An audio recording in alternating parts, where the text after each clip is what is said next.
Okay, good afternoon, everyone. If you have any questions during the presentation, there's a Q&A box at the top of your screen. Put your questions in there. If you don't see a Q&A box, it's not unusual. Use the chat bubble to answer your questions. At the very end, we will have a Q&A, as usual. So good afternoon. As most of you know, my name is Gina Thomas.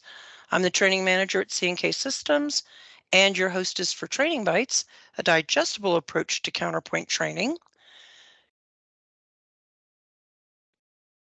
Joining me today, if I can advance my slide, is Marty Katz. He's a project lead here at C&K Systems, and he's going to be around to keep an eye on the chat and the Q&A and to help me answer questions at the end of the session. Good afternoon, everybody. So with the holidays approaching, Thanksgiving, Christmas, it's a really good opportunity to establish relationships with new customers or grow relationships with your existing customers. And you want to do that by rewarding your customers for their business, for coming into your store. When you reward customers for their business, they keep coming back, which in turn drives sales and increases revenue. So today I'm going to talk about customer records in particular. We're going to talk about something called a profile field, which is something that you can enable to capture additional information about your customers. We're going to look at a loyalty program and simple price rule. And I'm also going to show you how to define multiple shipping addresses. So you can have more than one address associated with a customer record. Start by profile fields. If you go to Setup System Quick Setup and click on the Customer tab, there are 20 profile fields, 5 code profiles. And if you look to the upper left, you'll see that there's a button called Codes. So a code profile will force you to select something from a list. Below that, alphanumeric profiles. These are free-form fields where people can free type in this example, a favorite color or a favorite vendor. I really like the code profiles the best because it's nice and consistent with data entry since you have to select something from a list. Then you have date profiles. Date profiles use month, day, year. So you'll notice I don't have birthday under date profiles because sometimes people can get a little weird about that. Well, I don't want you to know what year I was born, but anniversaries are not weird about. Then there's 5 numeric profiles. I haven't found a good use for a numeric profile on a customer record. So if you find one, let me know. We'll take a look at it so you can see what it does. When you enable a profile, even if you only enable one of them, when you go to the customer record, you'll have a new tab called Profiles. And what's nice about the profiles when you define them, like in my example, birth month, favorite color, favorite vendor, you can actually add those profiles to a table view, a lookup, a zoom, and you can use it in filters, and you can use them in price rules. And so just as I explained in the previous slide, and you can see an example here, I have a table view on the back and a lookup in the front. And you can see in my table view, I added anniversary, birth month, favorite color, favorite vendor. And in my lookup, I added anniversary and birth month. And then just as a reminder, because a lot of people forget this from, the first day of training, when you're in a table view or a lookup, if you want to send the data to Excel, it's as easy as right-clicking on the screen, selecting Export Data, and Counterpoint will export that data to a CSV. Customer loyalty. Built into Counterpoint, so it doesn't cost you extra, is a very, very basic loyalty program. It will let your customers earn points for purchases and then use those points for future purchases. But again, it's very basic. It doesn't do anything fancy. I get that a lot. Oh, when my customers get 200 points, I want a $25 coupon to print out of my receipt printer. It does not do that. And then when it comes to price rules, again, there's just another way of rewarding people. So if you segment your customers by category or by profile fields, you can set up some simple price rules to give them discounts for certain merchandise on certain days of the week, between certain time periods, again, just to earn more of their business. And we'll see an example of that in a minute. Additional addresses on the customer record itself. You'll notice a ship to address button at the upper right where you can assign additional shipping addresses to the customer record. You might have somebody that has more than one house, or you might have someone that ships to their children or grandchildren all across the country. So you can actually store those on the customer record without creating a separate one. When you do have multiple ship to addresses defined on a customer record, you can easily access them by zooming on the customer and clicking the ship to addresses button. Here's something a lot of people don't remember about Counterpoint, or maybe just don't even know. But if you go to System Labels in Counterpoint, you can print address labels for your customers, your sales associates, your vendors, your stores. And there's also one label job in here called Address Customer Sales History, where you can print address labels based on the spending amounts of customers 1, 3, 6, and 12 months. All right, so let's go into Counterpoint and take a look. So I'm going to go ahead and start with a customer record. And I'm just going to find a customer. Let's go back to Jenna. So the first thing I want to point out on a customer record is there's an email one field. If the customer happens to have a second email as well, on the contacts tab, there's an email two. So you do have two email fields that you can define and leverage. Now, the nice thing about capturing emails is that maybe that's a way you communicate with your customers, either directly or through a third party, email blaster, customer connect. But here's what you can do in Counterpoint with email addresses. You can go into your table view or your lookup, and you can add email to either the table view or the lookup.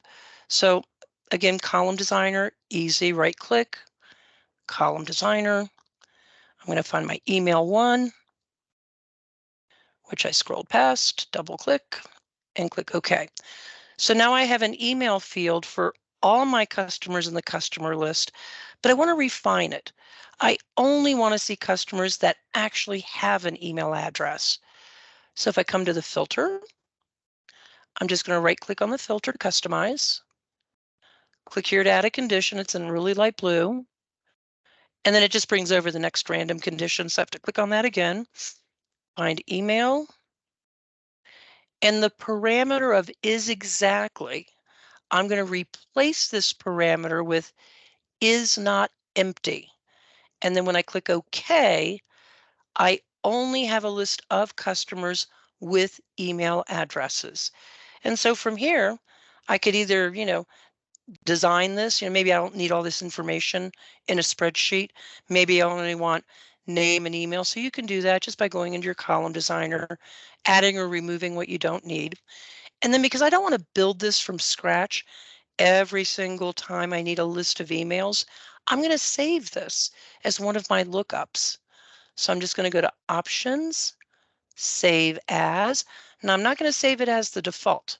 I'm going to actually give it its own name.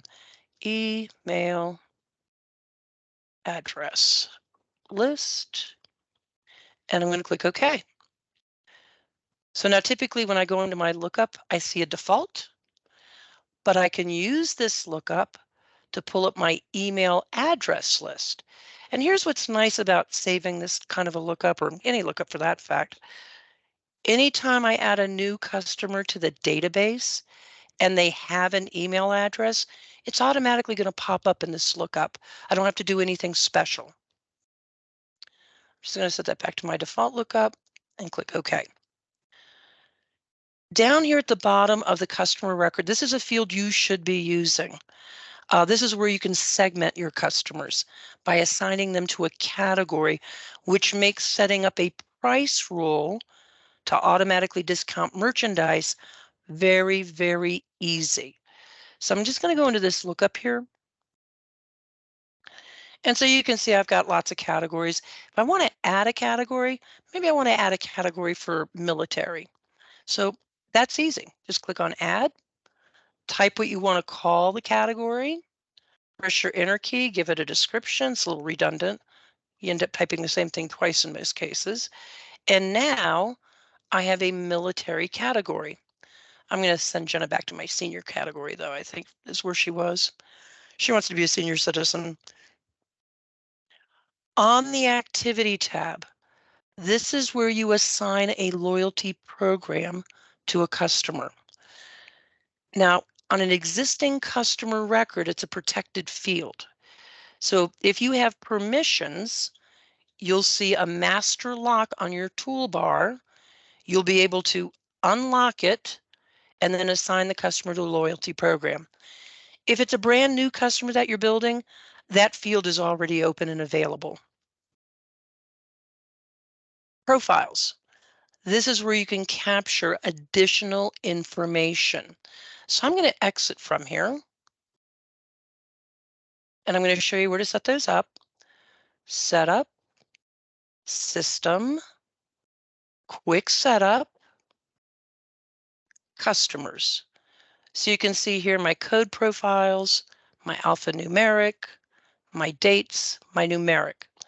Now, if I want to enable a field, I just click on the check mark under use. I give the field some type of name. I'll just call it label. And then I go into codes. It's going to save. And I invent a list. So I'm going to come into my birth month and I'm going to add something to the list. So when I go into codes, I'm going to click on add. I'm going to type October in here, press my enter key, and save. And then every time you add something to that list, it does close out of that. So you have multiple things to add. You just have to click back on it, click on add, and then just keep adding. And again, those profiles can be leveraged in lookup, table view, filters, zooms, and price rules. Earlier today, somebody had asked, and it was a good question. There's a category for customer. Is there more than one category for a customer? Are there multiple category fields? There's only one official category field, but you could use the profile fields if you have like maybe a secondary segment of customers. And it goes out of here. And let's go take another look back at that again. So I'm going to go back to customers. Going to go to profiles. So here you can see this is all filled out except social media and label. And then when I go into my lookup, I can easily add those profiles to a lookup. Like maybe I want to see the birth month. And then from here, I could filter for all my customers that have a birthday in January and maybe send them a birthday card. Or I could set up a price rule for all my customers with a January birthday, giving them an extra discount on merchandise. You can also add those profile fields to your table view right here. As you can see, I added anniversary, birth month, favorite color, favorite vendor. Now, capturing customer information can be a little daunting because typically you're doing that on the fly at point of sale. And I'm just going to go open up point of sale. I'm going to go to customer lookup and I'm going to add a customer. Now, this is the full-blown customer record, and it can be a little intimidating for a salesperson. So there's actually a way to streamline this window, and it's a simple switch. So I'm going to show you that switch and what it looks like. I'm going to close out of there. I'm going to say no, close out of there, minimize my touchscreen. If you go to Setup, Customers, Customer Control, and the Other tab. You can enable this switch, Simplified Customer Add on the Fly. Now, earlier I had mentioned that loyalty is included in your software, and most likely you already have some type of loyalty program. All you need to do is turn it on by checking this switch and assign a loyalty program to your customer records. But let's see what this switch did. Simplified Customer Add on the Fly. I'm just going to save this. I'm going to go back to touchscreen, go to my customer lookup, and add. So this is much less intimidating. When it comes to capturing customer information, don't feel like you have to get all the information: address, city, state, zip. All Counterpoint cares about in this example is just this field in green, which is a name field. So if you just simply type a name here and save, you have a customer record. You're going to begin attaching history to that customer record automatically, and you can always go back later to fill out the rest of the information.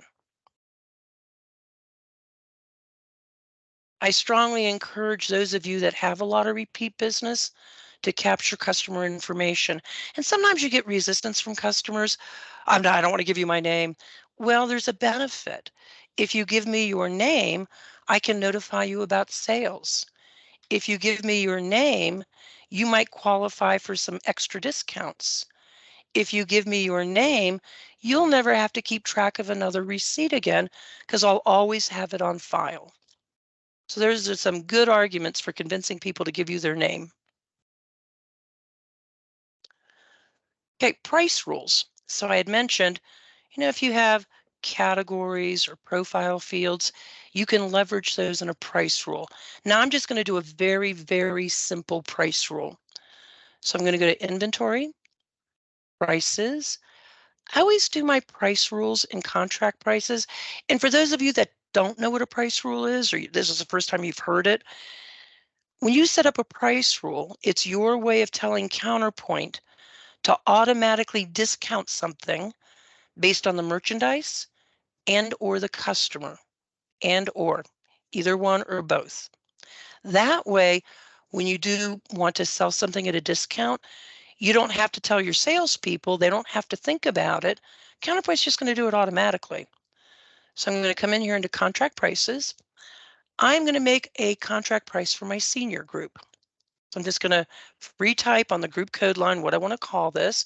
You are limited to 10 characters, so in some cases you may need to abbreviate. I'm going to press my Enter key. I'm going to type in a description. You get 30 characters here. Here on dates, I can actually specify a beginning and ending date and even a time of day. Now for me, I'm just going to not specify a beginning date, but you can do the same thing with the end. Down here in this customer box, this is where you can specify the customer category this price rule is going to apply to. So I'm going to choose senior. Now in that example of, I want to give a special discount to everyone that has a birthday in January, I would customize this filter. So forget this. I wouldn't do this. I just want to give a special discount to any of my customers that have a birthday in January. If I right click and customize, click here to add a condition, any profile field I created is going to be in here. Like here's birth month. And I could say, this price rule only applies to customer records that have a profile field of January in the birth month. But I'm going to make this for senior citizens. So there's my senior. Here's my senior. Now I'm going to go to rules. This is where all the action is. So on rules, I need a rule description because it's required. And I'm just going to say, to remind myself what this is about, 25% off for seniors. Over here on the right, prices, items, and sales. So on prices is where you're going to specify a discount. If I come down here to method, I want to pick a discount percent. The basis will be price one, which is what you charge the customers that walk through the door. And then the amount is going to be 25. On the items tab, if I leave this empty, it means any customer belonging to the senior category gets 25% off everything. But maybe I want to refine that. Maybe I only want them to get 25% off a certain category or subcategory or vendor. Or maybe the opposite way. They get 25% off everything except a certain category or subcategory. On the sales tab, I can say, well, this price rule for seniors is only good on Tuesdays, because that's when I'm really slow. It's when my senior business is slow. I want to entice them to come in. And then when you're done, you save. Okay, so that's a very, very simple price rule. Price rules can get very, very complicated. If you need help with a price rule, rather than pulling your hair out, please log a support ticket. We are happy to help you set up your price rules. Now, some people, when they set up a price rule, they like to test them at point of sale, which is fine. But if this price rule doesn't go into effect until a day in the future, like for example, here I said it doesn't begin until November 2nd. Well, there's no way I can test this at point of sale. So for that reason, there's this nice little invention called a price test utility. And the price test utility does two things. You can test your price rules and you can test your loyalty points. So I'm going to show you where that is. I'm in inventory and I'm going to go to utilities and I'm going to come here to price test. I'm going to select a customer that's a senior. So here's John Lincoln, he's a senior and he has a loyalty program. So I'm going to click OK. I'm going to choose an item, any item. And because my price rule doesn't take effect until tomorrow, I can come over here to the as of, and I can change this to November 2nd, and then come down here to click on Get Price. And you can see right here that tomorrow, if John Lincoln buys the Spa Lavender Shampoo, this price rule is going to discount that item. And it's going to discount it down to $22.50 from the price one of 30. This, to me, this type part of the screen is a little backwards. So this is the full price. If there was no discount, this is what John is going to pay. Now, because John also belongs to a loyalty program, I can see how many points he's going to earn for making this purchase. By clicking on the loyalty program outputs, you can see the points earned are 22.5, but in actuality, you can't earn fractions of a point. It has to be a whole number. And I'll show you what I mean about that when we actually visit the loyalty program. So very nice. Looked at my pricing outputs, tested my price rule, tested my loyalty program. So let's go look at a loyalty program. Like I said, most of you should already have this. You just need to enable it with the customer control. If you don't, log a support ticket. We are happy to help you set up a loyalty program. So I'm going to come here to loyalty programs. So most people have something either called basic or loyal one. So all you need to do is make some decisions here because there are no earning rules and there are no redemption rules defined. That's what you need to do. So here on under the earning points box, the earnings increment, everything's going to increment by 1. And then rounding. So in that example of, the item was $22.50. Well, the loyalty customer is not going to rack up 22.5 points. It has to be a whole number. So here you can say whether to go to the nearest increment up or down, or you can say just increase to the next. So, increase it to 23 or decrease it to the previous. So in that 22.50 example, that would be 21 or 22, sorry. Over on the right, allow on sale items, meaning any customer that belongs to loyalty can earn points even if a price rule is discounting the merchandise. So I usually leave that checked. Allow on price overrides. These are on-the-fly discounting you do at point of sale. So when you enable it, you're telling Counterpoint that loyalty customers can earn points even if you discounted the merchandise manually. Now under earning rules, I have one earning rule here. I just typed on the description 1 point per dollar. And I said here, it's 1 point per dollar. I've run into one customer that did their points based on units. So if they bought 5 units and maybe it was $25, but they only get 1 point per unit, so they would only earn 5 loyalty points. But the most common one is per dollar. On the items tab, which is blank, just like in your price rules, if you leave it blank, it means anyone that belongs to this loyalty program can earn points on anything they buy. So you can restrict it or refine it. They only earn points in a certain category or subcategory or vendor, whatever the case may be. Or you can do it the opposite way. They earn points on everything except a certain category, subcategory, or vendor. And then here under sales, you can also say, well, when it goes to giving out points, again, driving business, Tuesdays are a really slow day for me. So if anyone has a loyalty program, they can earn points on Tuesday. Now, when it comes to earning points, there is something slightly fancy you can do.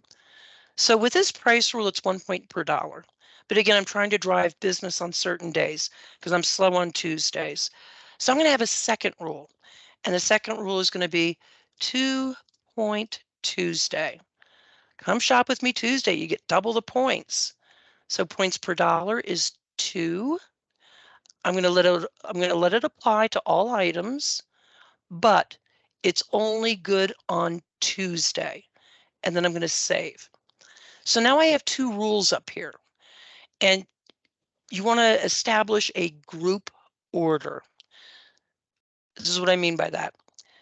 Since 2 point Tuesday is not going to be used as frequently as the everyday points, I want to move this up with the move up button. So the general rule of thumb when it comes to group order is the least used rule belongs at the top. And I know that sounds counterintuitive. The least used rule will be at the top. Now, in this case, we know 2 point Tuesday will be used less than 1 point per dollar because that's good every day. But 2 point Tuesday is only good on Tuesdays. So on Monday, if a loyalty customer comes in, Counterpoint looks here first at this first rule and says, oh, it's not Tuesday. Let me give them 1 point per dollar. But on Tuesday, Counterpoint says, oh, okay, 2 points per dollar, and then it stops looking. So it doesn't see this second line. So that group order definitely matters. And go ahead and save that. I'm going to come back to the loyalty program. So I set up my earning rules. Now redeeming. Now this is pretty generous. I'm giving 5 cents per point, which means if my customer spends $100, that's worth $5 worth of points. If you have really low margins, I would go lower than 5 cents. Like if you're in the spirits business, wine and spirits, maybe 1 or 2 cents because your margins are so razor thin, but that's totally up to you. I have somebody that gives 10 cents per point, which is very generous. Maximum points per ticket. How many points are they allowed to redeem?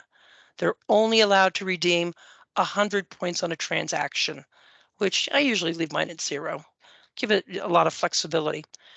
Maximum points per ticket.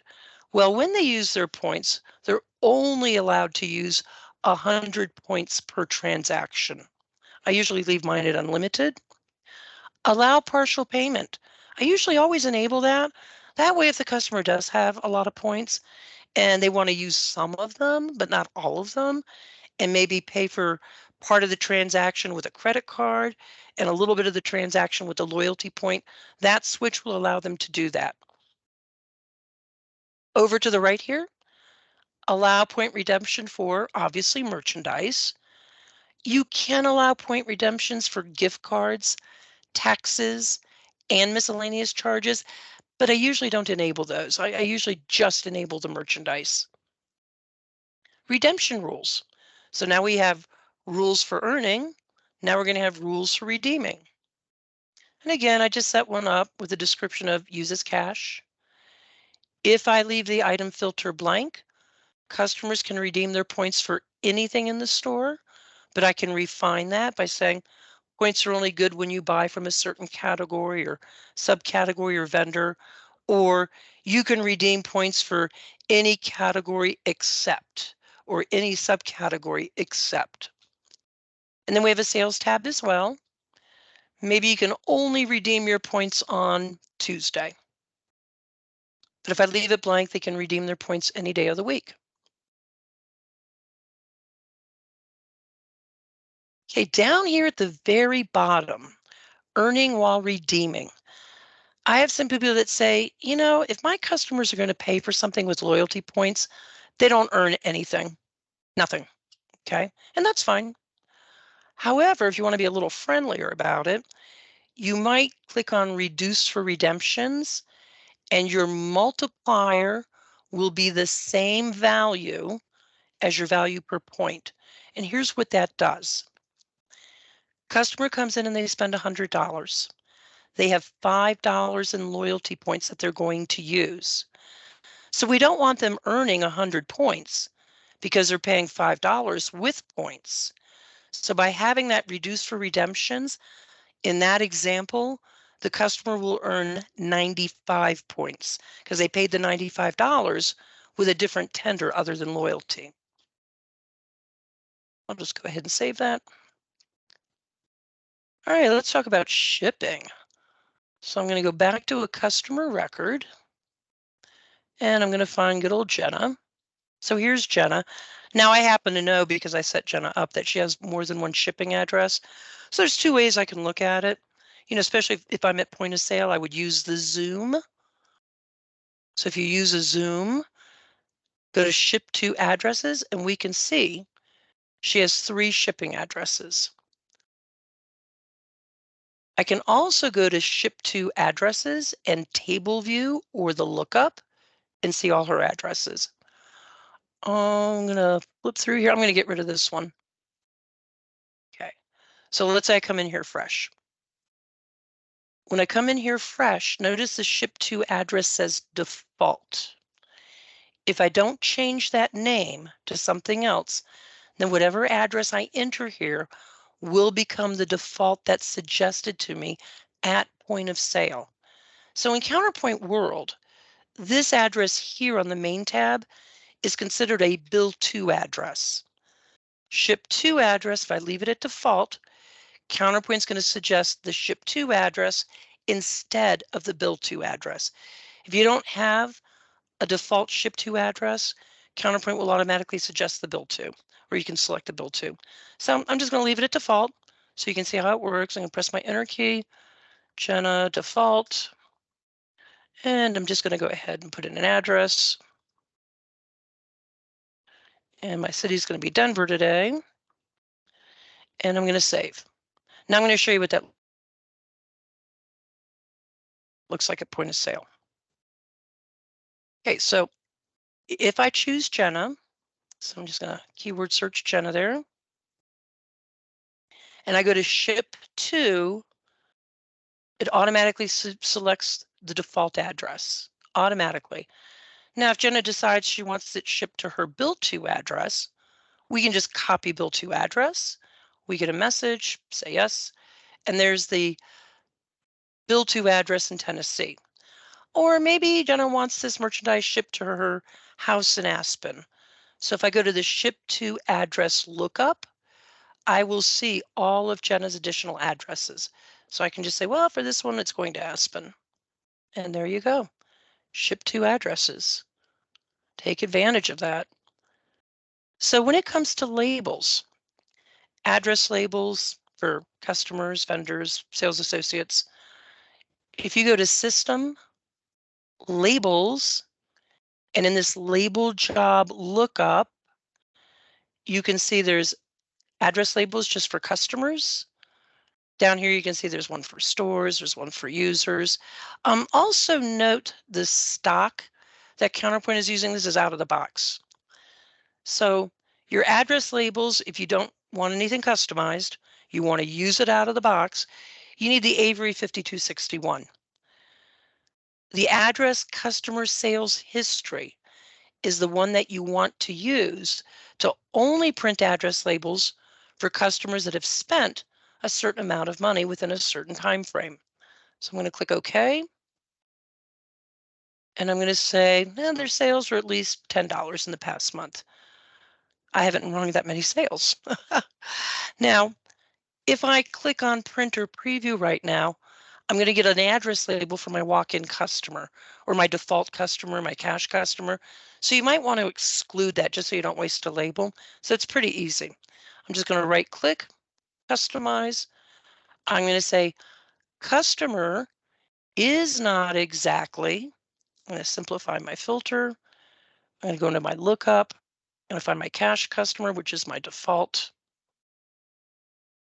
and click OK. So print me an address label for anyone that has spent $10 in the last month, except my walk-in customer or my cash customer. So when I preview, here we go. We got Mike and Hannah and Jenna and Kenneth. I think I need more customers. More customers that spend money anyways. Okay, let's go back to the presentation. And we'll go from this slide. So hopefully you have some takeaways here about using or enabling profile fields, using email addresses, customer categories that you can leverage in table view, lookups, zooms, filters, and price rules.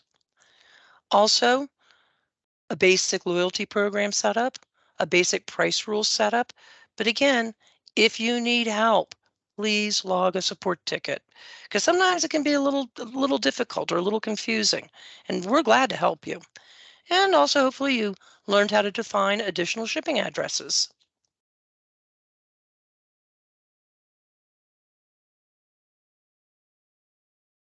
Okay, so on Friday, you'll get a link to the recording. And with that email, there's also a survey. I really appreciate your feedback, your topic suggestions. You can remain anonymous if you like. If you don't remain anonymous and you have a question, I'll respond to you. I'll just email you directly. So feel free to ask a question. If you want to fill out your survey today, go to www.cksystem.com/training bytes survey. If you want training customized to your business with your data, which makes more sense than my golf store, give me a call, main number extension 3, or email training@cksystem.com. Next month, as every December every year, physical inventory, because most of us do physical inventory at the end of the year or the beginning of the new year.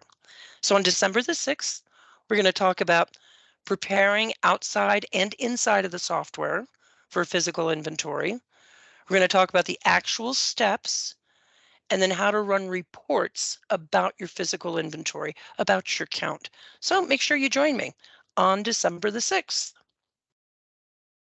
All right, so with that, let's check the Q&A, Marty. I think you did a great job because there's no questions and no chat. Well, how about that? Well, that's wonderful. I like being thorough. Okay, so I'll just give another minute in case someone's furiously typing and they don't type fast.